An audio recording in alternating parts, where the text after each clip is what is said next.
Now, where does that leave us then in terms of what is likely to happen if we're seeing strong growing consumer demand, if we're seeing uncertainty on the part of the telcos about how much of the revenue that flows from that they're going to be able to devote to remunerating the investment that they believe they need to make? Well, just to give you a UK perspective on this, at Ofcom we believe that most NGA investment must come from the private sector.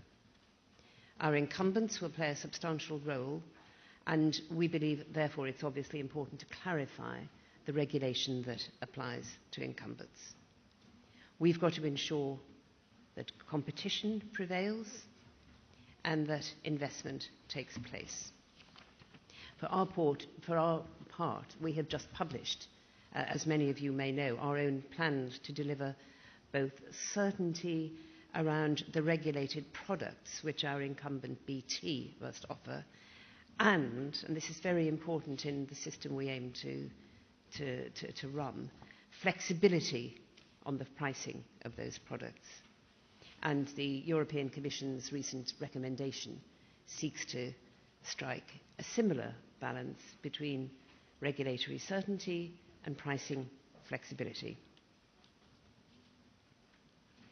Now, attention is also being focused, and again, I'm sure this is not a European problem, the one that I'm about to dilate on. I'm sure this is a global problem, and I would very much like to hear more about it from others in this room.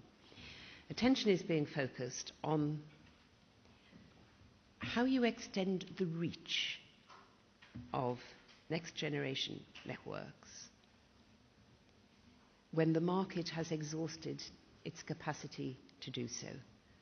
We just heard from a speaker from the Commission about Commissioner Cruz's ambitious agenda for digital Europe. Other jurisdictions I know have got equally ambitious agendas. Some are considerably further down the track than we are here in Europe.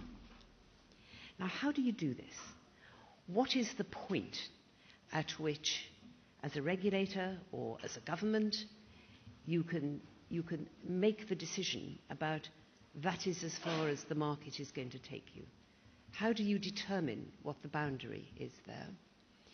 And if you decide you have come to that point, how do you then determine what is the best role for the public sector to take on next? Now, there are widely different approaches to this around the world, as I know, depending very much on the more or less interventionist stances that governments want to take. This is not, of course, however, simply a matter of what policy stance governments would like to take. It does, crucially, and this is again bringing us back to, we stand here at a moment of severe economic crisis. What are governments going to be able to afford to do? Many, many governments around the world are having to manage significant reductions in public spending. How does that stack up against the need that consumers are strongly expressing for more, faster broadband? So one issue is, where do you draw the line? When does the state intervene?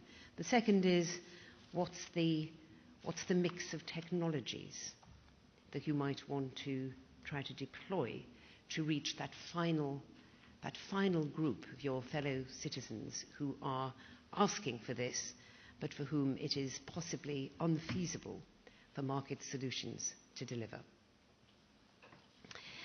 I want finally, before I hand over to Luigi, to move just quickly on to talk a little bit about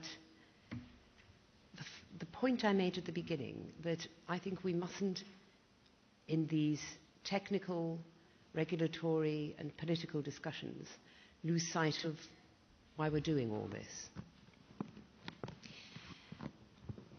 At Ofcom in the UK, our primary duty under the law is to look out for the interests of consumers and citizens. Now, I've noted that the economic crisis has raised and is continuing to raise real and difficult issues around investment and capacity for the firms that we and other regulators regulate. But I would like to warn, just in case anybody had this idea, which I hope they don't, I wanted to warn against drawing any inference that regulators and policymakers should therefore in some way exercise regulatory forbearance. We at Ofcom reject the argument that a regulatory holiday or any other forbearance approach might be appropriate now for the rollout of next generation access or indeed any other services. We believe that consumers who are very hard pressed in many respects need and deserve continuing strong, effective, consumer focused regulation which continues to crack down on harmful business practices. And let's be very clear about this. Harmful business practices there are.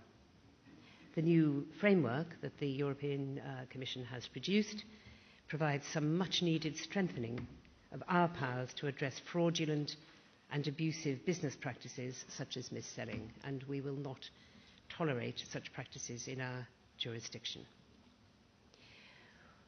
We also continue our focus on empowering consumers to act in an informed way in the marketplace. We have had strong concerns in the UK that the broadband market was developing around an essentially misleading consumer proposition on broadband speeds. And we are continuing to work to ensure that consumers get very good information on that. So before I hand over to Luigi, I would just like to say I've tried to sketch there my understanding, our understanding of the difficult issues facing us at this moment.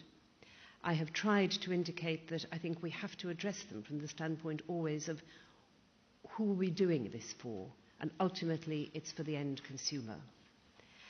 I would also very much like to hear at the Q&A session about other approaches to the important issues that we've sketched out. This morning, everybody who has spoken, who has so far spoken from a European perspective, I think has got a broad agreement about what the questions are.